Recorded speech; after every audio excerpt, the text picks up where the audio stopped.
시청자 여러분 안녕하십니까? VOA 뉴스입니다.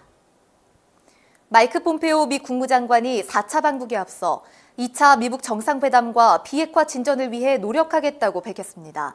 종전 선언에 대해서는 선을 그었습니다. 박승혁 기자의 보도입니다.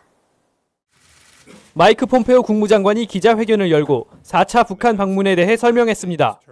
미북 정상회담과 함께 비핵화에 대한 더 깊은 이해와 진전을 이끌어낼 것이라는데 낙관한다고 밝혔습니다. 하지만 목표는 여전히 대화와 압박을 통한 북한 비핵화라고 강조했습니다.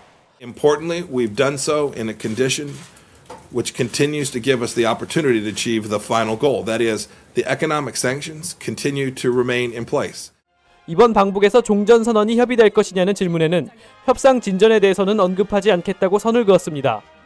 그러면서 지난 미북 정상회담에서 김정은 위원장과 트럼프 대통령이 한 약속에 대한 진전을 이어가는 기회를 갖게 돼 기쁘다고 말했습니다. 폼페오 장관은 또 최근 중국과 러시아 등이 북한의 제재 완화를 촉구했지만 결국엔 현 제재 유지에 동의했다면서 대북 제재만큼 온 세계가 단합해서 대응하는 사례는 없다고 지적했습니다. That is a global commitment that I'm not sure there's many issues in the world you can find such unanimity. 이어 미국은 빠른 비핵화를 원하지만 시간 게임을 하지 않을 것이라며 자신이 언급한 2021년 1월까지 비핵화 발언은 남북 지도자가 한 얘기라고 설명했습니다. They talked about 2021 when they were gathered there. And so I was simply reiterating this. 그러면서 자신은 남북 정상이 동의할 준비가 된 것으로 알려진 시한을 상기시킨 것뿐이라고 강조했습니다. VOA 뉴스 박승혁입니다. 북한의 해킹 조직이 전 세계 수십 개 국가의 현금 인출기를 해킹해 거액을 훔쳐갔다고 미국 정부가 밝혔습니다. 미국의 사이버 보안업체도 북한이 국제거래 시스템을 해킹해 수억 달러를 훔쳐갔다고 밝혔습니다. 조상진 기자입니다. 소니 영화사 해킹 사건 등을 주도한 북한 정권 산하 해킹 조직 히든 코브라가 지난 2016년부터 은행 결제 체계를 해킹해 현금 탈취를 시도했다고 미국 국토안보부가 밝혔습니다. 그 결과 히든 코브라는 지난 2년 동안 전 세계 50여 개 국가 내 현금 자동 인출기에서 수천만 달러를 동시에 인출했다면서 국토안보부와 재무부, 연방수사국 FBI는 경보를 발령했습니다. 히든 코브라는 2016년부터 아프리카와 아시아의 은행을 공략하기 위해 패스트캐시라는 악성 코드를 사용했다고 밝혔습니다. 패스트캐시는 은행 내 결제 서버를 원격 조종하는 악성 코드로 이용자들의 현금 인출 요청 메시지를 해킹해 돈을 빼돌리는 것으로 알려졌습니다. 또 다른 북한의 해킹 조직 APT38도 전 세계 은행을 해킹해 최소 11억 달러를 빼돌리려 한 사실이 적발됐습니다.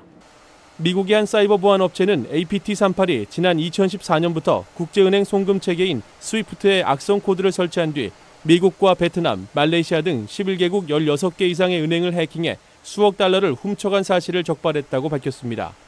They begin to pivot over to SWIFT system, so the actual specific system that does the bank-to-bank transfers. Then they finally conduct the fraudulent transfers, withdraw often in multiple transactions, very large sums of money, and transfer them to other accounts that are already set up.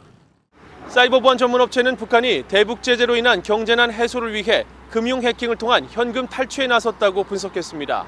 VOA 뉴스 조상진입니다. 미국이 한국전 참전용사 유해 55개 상자를 받은 뒤 한국전 참전 국가들이 북한의 유해 송환을 요청한 것으로 알려졌습니다. 북한은 지난 8월 아세안 지역 안보 포럼 당시 호주 측으로부터 유해 송환을 요구받았으며 이후 실시된 여러 국제회의 등을 통해 참전국들의 전사자 유해 송환 요청을 받은 것으로 전해졌습니다. 유엔이 현재 진행 중인 73차 유엔 총회에 제출한 북한 인권 상황 보고서를 통해 북한의 인권 유린이 계속되고 있다고 밝혔습니다. 안토니우 구테우스 사무총장 이름으로 발간된 이 보고서는 특히 북한에서는 대규모 정치범 수용소가 여전히 유지되고 있으며 수감자들은 정당한 법적 절차를 받고 있지 않다고 지적했습니다. 또 북한에 장기 억류 중인 한국인 6명의 석방을 촉구했습니다.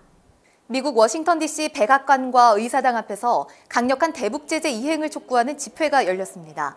미국 뉴욕과 텍사스, 조지아, 테네시 등에서 모인 재미 한인 60여 명은 북한과의 협상은 강경한 태도로 임해야 하며 압박과 제재를 지속해야 북한 비핵화를 달성할 수 있다면서 종전선언 반대와 미한동맹 강화를 강조했습니다. VOA 뉴스 마칩니다. 시청해주신 여러분 고맙습니다.